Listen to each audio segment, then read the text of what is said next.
तो प्यारे विद्यार्थियों, कैसे हो आप सभी। आशा करूंगा ठीक होंगे और मस्त होंगे। स्वागत है आपका आपके अपने चैनल श्याम एजुकेशन हेल्पर विद्यार्थियों। तो देखो विद्यार्थियों, आज मैं आपको सामाजिक विज्ञान का पेपर हल करवाऊंगा। ठीक है, पूरा हल करवाऊंगा, मतलब समझ सकते हो। थोड़ा समय मैंने कहा था आपको कि 2 दिन वीडियो नहीं आएगा क्योंकि मेरे एग्जाम था, इस वजह से।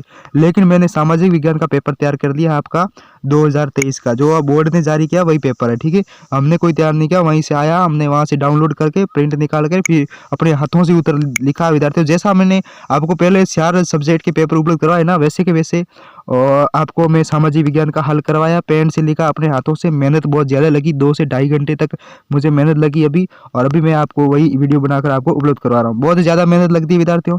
बस आपसे उम्मीद रखते हैं कि आप हमारे सपोर्ट करोगे। चैनल को सब्सक्राइब कर लेना, सबसे पहले जुड़ जाना चैनल से। चैनल को क्या करना है, सब्सक्राइब कर लेना, लाइक और शेयर, और कमेंट बॉक्स में अपने सवाल जरूर बताएं।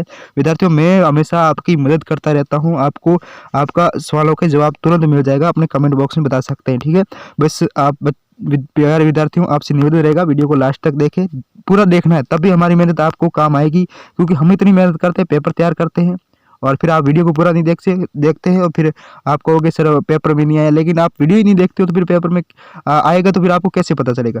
बहुत सारे विद्यार्थियों को कमेंट आता है विद्यार्थियों की, हमारे आपने बताया वैसा वैसा पेपर हमारे सेम टू सेम आया। आपने देखा होगा, मैंने आपको कम्युनिटी पोस्ट में भी एक पोस्ट डाली थी, जिसमें कमेंट बहुत सारे लिखे हुए थे कि सर आपने जो पढ़ाया वही का वही पेपर हमारी बोर्ड परीक्षा में आया है। तो आप देख सकते हैं, प्रूफ मैंने दे दिया था। तो आप विश्वास कर सकते हैं, हम आपके विश्वास पर खरा उतरेंगे, सारी की सारी मेहनत करवाएंगे आपको, बहुत ज़्यादा मेहनत करवाएंगे विद्यार्थियों, याद करवाएंगे। इतना आसान तरीके से कोई नहीं पढ़ाएगा किसी यूट्यूबर की। हम आपको पेपर उपलब्ध करवाते हैं, उसके साथ उत्तर भी आपको बताते हैं। सभी पेपर्स हिंदी, मैंने गणित, अंग्रेजी और विज्ञान का पेपर उपलब्ध करवा दिया, इस चैनल पर पढ़ा है, आप देख सकते हैं विद्यार्थियों। बाकी सामाजिक विज्ञान का पेपर है, मैं आपको शानदार तरीके से आपको बताऊँ, एकदम सटीक उत्तर है और एकदम सही तरीके से आसान भाषा में मैंने आपको बताया। हार्ड पेपर है विद्यार्थियों ये थोड़ा सामाजिक विज्ञान का, लेकिन आपको ये अगर याद कर लोगे तो बहुत आसान लगेगा। और हमने ही तैयार किया, देखो हमारे चैनल का नाम पड़ा है श्याम एजुकेशन हेल्प। तो जुड़ जाना, चैनल को सब्सक्राइब कर लेना सबसे पहले, उसके बाद वीडियो को लास्ट तक देखना। ठीक है, और पसंद आया विद्यार्थियों तो लाइक शेयर जरूर करें विद्यार्थियों, बहुत ज़्यादा अच्छी तरीके से मैं समझाऊंगा आपको। ठीक है, शुरू करता हूँ बिना टाइम वेस्ट किए हुए। तो देखो, सबसे पहले इस तरीके आएगा पेपर, आपको कॉपी नहीं दी जाएगी, उसके साथ आपको सिर्फ पेपर दिया जाएगा, उसके साथ खाली स्थान भरना होता है। ठीक है, खाली जगह दी जाएगी, पेपर नहीं दिया जाएगा, कॉपी नहीं दी जाएगी। तो सामाजिक विज्ञान का समय इतना होगा, और समय देख सकते हैं आप, पूर्ण कितना समय इतना हो सकता है। ठीक है, शुरू करता हूँ। जो सबसे पहले प्रश्न होगा, मैं थोड़ा वीडियो लंबा हो सकता है, लेकिन विद्यार्थी फायदा आपको होगा, अच्छे अंक लाने, बोर्ड में टॉपर बनना है तो जरूर देंगे। इतिहासकारों ने अंग्रेजी शासन द्वारा तैयार रिकॉर्ड का प्रयोग किया था, किसमें, इतिहास के अध्ययन हेतु किया था, समझ सकते हैं। और उसके बाद आपका प्रश्न है कि हुड़ा सम्मेलन की स्थापना की अध्यक्षता किसने की थी, जगत सिंह ने। ठीक है, हुड़ा सम्मेलन की स्थापना जगत सिंह ने की थी। नेक्स्ट है 2011 के अनुसार भारत की जनसंख्या है वो 121 करोड़ है, समझ सकते हैं, 121 करोड़ है। ठीक है, और नेक्स्ट होगा आपके इसके बाद देख सकते हैं पर्यटन का अर्थ क्या है। तो पर्यटन का अर्थ आपको पता होगा, भ्रमण करना, भ्रमण हेतु जाना, ये पर्यटन का अर्थ होता है। सामाजिक न्याय हेतु आवश्यक क्या है। तो सामाजिक न्याय हेतु देखो, कानून बनाना भी आवश्यक है, कानून लागू करना और जन चेतना, ये तीनों ही आवश्यक है। तो ऑप्शन नंबर डी है वो इसका सही हो जाएगा। नेक्स्ट प्रश्न है बेटी बचाओ बेटी पढ़ाओ का जो उद्देश्य क्या होगा, क्या है। तो उद्देश्य महिला सशक्तिकरण है, ध्यान रखना, महिला सशक्तिकरण को बढ़ावा देना, ये बेटी बचाओ बेटी पढ़ाओ का उद्देश्य। देखो विद्यार्थियों, बहुत शानदार तरीके से मैंने आपको पेपर तैयार करके दिया है। मुझे पता है विद्यार्थियों, क्योंकि मैं ऐसे ही पेपर आपको उपलब्ध कराऊंगा, तो आपको पता कैसे चलेगा उत्तर का। तो मैंने मेहनत की, बहुत ज़्यादा हाथों से लिखा, प्रिंट निकाल के, उसके बाद मैंने वीडियो पीडीएफ बनाई, उसकी पीडीएफ बना के वापस रिकॉर्डिंग कर रहा हूँ। ठीक है, देखो ये और अगर वीडियो पढ़ाने का तरीका मेरा अच्छा लगे विद्यार्थियों, आपकी मदद करने का तरीका, हमारी समय समय पर आपको अपडेट करवाना हर चीज़ से, तो विद्यार्थियों चैनल को सब्सक्राइब जरूर कर लेना, हमारी इतनी ही आपसे रिक्वेस्ट है। देखो, भारत स्वतंत्र दिवस जो हुआ था 1947 को हुआ था, घुमंतु कृषि काटो और जलाओ, इसका अर्थ है घुमंतु कृषि। प्राचीवादी शिक्षा का अर्थ है संस्कृत भाषा में, और बाल विवाह का अर्थ है कानूनी एक अपराध है बाल विवाह, समझ सकते हैं। प्राची शिक्षा संस्कृत भाषा, और घुमंतु को कृषि का अर्थ था काटो जलाओ, इसका अर्थ ये। और भारत की स्वतंत्रता 1947 को मिली थी। ठीक है, ये आपके मिलान चिन्ह होगी। अब आगे खाली जगह, मोस्ट इंपोर्टेंट प्रश्न है, एक एक प्रश्न विद्यार्थियों इंपोर्टेंट से होने वाला, क्योंकि जो विद्यार्थी कमेंट बता रहे थे कि हमारे पेपर आया ऐसे का, जो आपने बताया, तो वैसा वैसा आपके लिए भी आएगा। ठीक है, हम आपको सही तरीके से दिशा देंगे, गलत तरीके से आपको कुछ नहीं बताएंगे। अर्धवार्षिक में भी बहुत सारे पूछे गए थे विद्यार्थियों, आपको पता नहीं है, हमारे जो पेपर हल करवाए थे हमने अर्धवार्षिक में, बहुत ज़्यादा आए थे परीक्षा में पेपर। तो वो कम तैयारी से, कम मेहनत से अच्छा स्कोर कर गए तो आप भी कर सकते हैं ऐसा। तीसरा प्रश्न है, संविधान के अनुसार भारत की सरकार के अंग विधायिका है और कार्यपालिका और न्यायपालिका है। ठीक है। ग्राम पंचायत का जो मुखिया होता है वो सरपंच होता है और इसका कार्यकाल 5 वर्ष होता है। प्रकृति संसाधन प्रकृति से प्राप्त होते हैं प्राकृतिक संसाधन, और जल एक प्राकृतिक संसाधन है। ठीक है। आदिवासी शब्द का जो अर्थ है वो मूल निवासी है, वो जंगलों में निवास करते हैं। ठीक है। और जनसंख्या वितरण को जलवायु, भूमि का निर्माण, ये सब प्रभावित करते हैं। बहुत सारे कारक हैं, इनमें 2 कारक बताएं। खंड सी में क्या पूछा जाएगा कि निम्न के जो उत्तर देने हैं, तो प्लासी का युद्ध किन के मध्य हुआ था, तो ईस्ट इंडिया कंपनी और बंगाल के नवाब सिराजुद्दौला के मध्य हुआ था, जो 23 जून 1757 को हुआ था। ठीक है।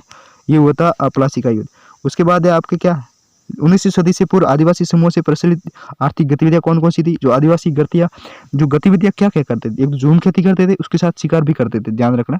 ठीक है। ये 2 बातें इंपॉर्टेंस है, बहुत ज़्यादा महत्वपूर्ण प्रश्न, ये मोस्ट इंपॉर्टेंट होने वाला अपनी बोर्ड एग्जाम की दृष्टि से, क्योंकि आप इसे इग्नोर ना करें, लगातार तैयारी करते रहे हमारे चैनल पर सही तरीके से आपको पेपर अपलोड कराया जाए, उत्तर सही इतना समझाया गया है अच्छा आसान तरीके से, और हर कमेंट का हर प्रश्न का आपको जवाब दिया जाएगा। ऐसा कहीं नहीं मिलता आपको कि हर कमेंट का आपको जवाब दिया जाता है। तो मैं आपकी हर तरीके से समय समय पर मैं मदद करता रहूँगा, लगातार हमारे चैनल से जुड़े रहना। ठीक है।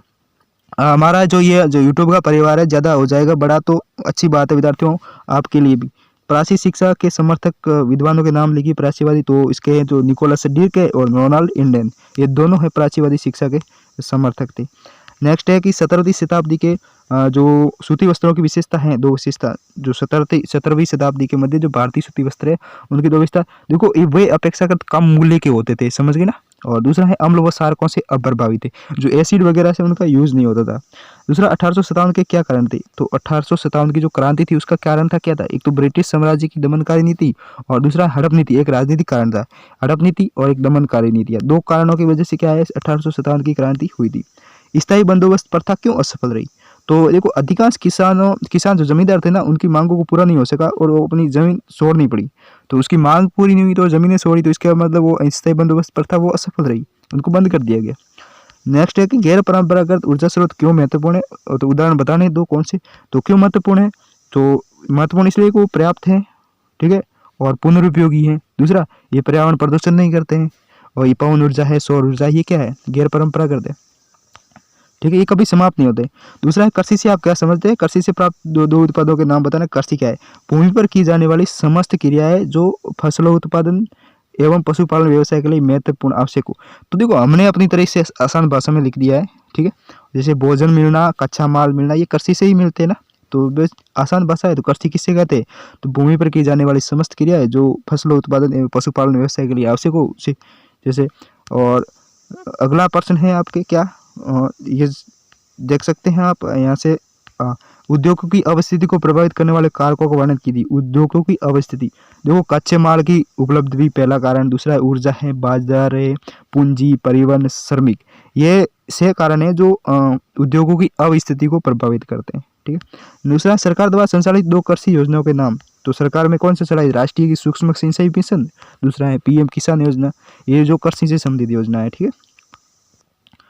नेक्स्ट है कि राजस्थान के प्रमुख वृहद उद्योग के नाम लिखना है, तो सीमेंट उद्योग है, सूती वस्त्र है, चीनी उद्योग है, नमक उद्योग है, कांच उद्योग है, ये राजस्थान के प्रमुख क्या है जो उद्योग है, वृहद उद्योग।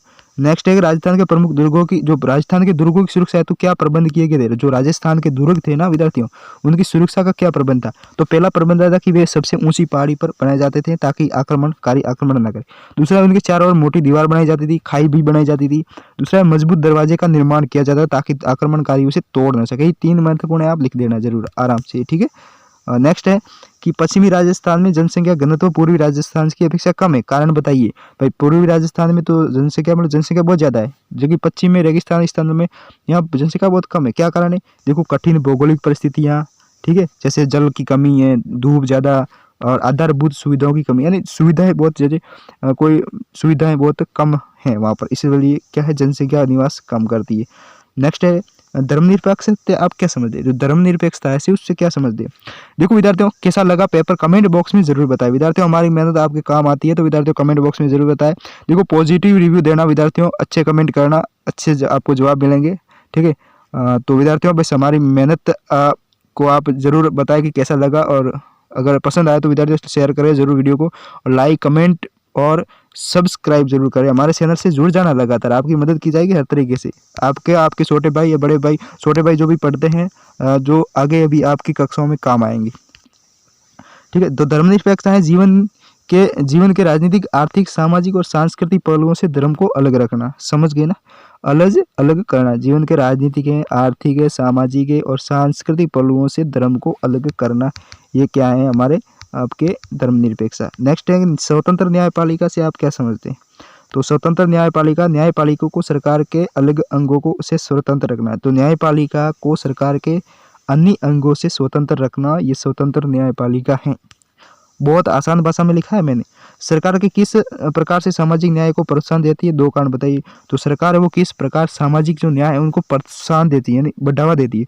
तो देखो, किसी के साथ सामाजिक, आर्थिक और सांस्कृतिक के आधार पर भेदभाव नहीं करना, पहला कारण ये। दूसरा है कि हर किसी के साथ, हर किसी के पास न्यूनतम संसाधन होना चाहिए। न्यूनतम, ज़्यादा संसाधन होने से क्या है कि वो, तो इससे क्या है कि थोड़ा प्रभाव पड़ेगा सामाजिक न्याय में, क्योंकि वो ज़्यादा अमीर हो जाएगा, कोई ज़्यादा करे तो उसके बीच फासला ज़्यादा बढ़ जाएगा। तो इसका मतलब उसके पास न्यूनतम संसाधन होना चाहिए। सरकार द्वारा नागरिकों को दी जाने वाली कोई 2 जन सुविधाएं, प्रधानमंत्री आवास योजना, दूसरा है आयुष्मान भारत योजना, जिसके कारण क्या होता है, गैस वगैरह ये सब मिलते हैं। और दूसरा है प्रधानमंत्री आवास में आवास बनाए जाते हैं। 18 वर्ष ने की अलोकप्रिय कानूनों के संदर्भ में जनता सरकार किस प्रकार से दबाव बना सकती है। जो अलोकप्रिय कानूनों के संदर्भ में जनता सरकार प्रकार किस प्रकार दबाव बनाती है, तो उन लोगों को प्रभावित करना जिनके पास निर्णय लेने की शक्ति हो। मतलब जनता उन लोगों को प्रभावित करती है जिसके पास क्या है, निर्णय लेने की शक्ति है। जैसे वो, जैसे सांसद होता है वगैरह, प्रधानमंत्री या मुख्यमंत्री होते हैं ना, निर्णय लेने की जो जिसके पास शक्ति है उनको ही क्या है, जनता उनको ही पूछेगी, उनको ही प्रभावित करेगी। ठीक है, इस वजह से ये दबाव बना सकती है। लोकतंत्र में संसद की भूमिका का विश्लेषण कीजिए। तो लोकतंत्र में संसद की भूमिका इसी माध्यम से लोगों को संप्रभुता से को अभिव्यक्ति मिलती है। ठीक है, यह है संसद की, इसी माध्यम से लोगों को क्या है, संप्रभुता को अभिव्यक्ति मिलती है। नेक्स्ट है कि राजस्थान के मानचित्र में निम्नलिखित जिलों को भरना है। तो कैसे, राजस्थान में जो आप देख सकते हैं, देखो पहला है कोटा, तो कोटा आ जाएगा आपके, सॉरी कोटा जाएगा ये वाला। ठीक है, 1 नंबर का। दूसरा है आपका डोंगरपुर, तो डोंगरपुर में यहाँ आ जाएगा।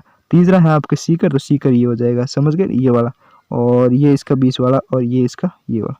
ठीक है, तो ये राजस्थान के जो मानचित्र में जो जिले हैं, डिस्ट्रिक्ट। ठीक है, अगला है जो बड़े बड़े प्रश्न होने वाले हैं ज़्यादा।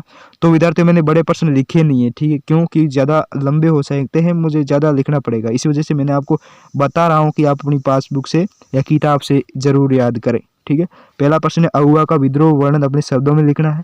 अगर ये नहीं आता कोई बात नहीं, आप 1857 की क्रांति की असफलता के कारणों का वर्णन किया, दोनों में से कोई एक करना है। ठीक है, नेक्स्ट प्रश्न है, देख सकते हैं अपराधों की जांच में पुलिस की क्या भूमिका, वर्णन कीजिए। या अगर ये नहीं आता है तो कोई बात नहीं, न्याय प्रणाली में निष्पक्ष सुनवाई से आप क्या समझते हैं, ये लिख देना। 6 नंबर के बड़े बड़े प्रश्न है। ठीक है, और उसके बाद आपके क्या है, मृदा संरक्षण के उपाय बताइए। अगर ये नहीं आता कोई बात नहीं, वनों से क्या लाभ है, विस्तार पूर्वक समझाना है। दोनों में से कोई एक करना है। ठीक है, नेक्स्ट प्रश्न होने वाला है कि जन राष्ट्रवाद से आप क्या समझते हैं, विस्तार पूर्वक बताइए। अगर ये नहीं आता कोई बात नहीं, भारत के स्वतंत्रता संग्राम में गांधी जी की भूमिका की विवेचना कीजिए। तो ये लिख देना, दोनों में से कोई आप एक लिखना। तो विद्यार्थी यह पेपर आपका पूरा हो गया, सामाजिक विज्ञान का मोस्ट इंपोर्टेंट। थोड़ा पेपर ज़्यादा लेवल का था, थोड़ा हार्ड था। ठीक है, तो कोई बात नहीं विद्यार्थियों, अगर आप पढ़ लेते हैं आसान तरीके से, तो मैंने आपको बता दिया, पेन से लिख के, हाथों से लिख कर आपको पेपर ऊपर कराया, ऐसे नहीं करवाया। ठीक है, मैं हमेशा कभी ध्यान रखना, मैं सही तरीके से पढ़ाता हूँ। यूट्यूबर कोई आपको ऐसे वैसे फालतू का मैं आपको वीडियो लेकर आऊँ और बता दूँ कि ये आएगा, ऐसा नहीं है। सही तरीके से, सटीक तरीके से उत्तर बताना, याद करवाना साथ में। तो ये हमारा उद्देश्य है, आपकी बच्चों की, विद्यार्थियों की मदद करना, सही तरीके से पढ़ाना। हम भी स्कूल में पढ़ाते हैं विद्यार्थियों, एक स्कूल में पढ़ाते हैं हम भी, हमें भी पता है कि आप बच्चों को कैसे पढ़ाना है, किस तरीके से याद करवाना है। तो हमारा अनुभव है, तो आप हमारी हर तरीके से चैनल से जुड़े रहिए। तो आपको सही तरीके से आपकी दिशा देंगे, आपको मदद करेंगे, आपको पढ़ाएंगे अच्छी तरीके से और अच्छे लेवल से आपको पास करवाएंगे। ठीक है, तो अगर आप इसे पेपर को प्राप्त करना चाहते हैं विद्यार्थियों, हमारा जो डिस्क्रिप्शन में वेबसाइट का लिंक दे रखा है, वहाँ से डाउनलोड कर सकते हैं आप सीधे ही। वहाँ पर क्लिक करोगे तो आप सीधे ही आप वेबसाइट पर जाओगे, वहाँ से ये पेपर डाउनलोड कर सकते हो। ठीक है, तो फिर मिलेंगे अपने अगले वीडियो में, तब तक बने रहना हमारे चैनल पर। जय हिंद, वंदे मातरम।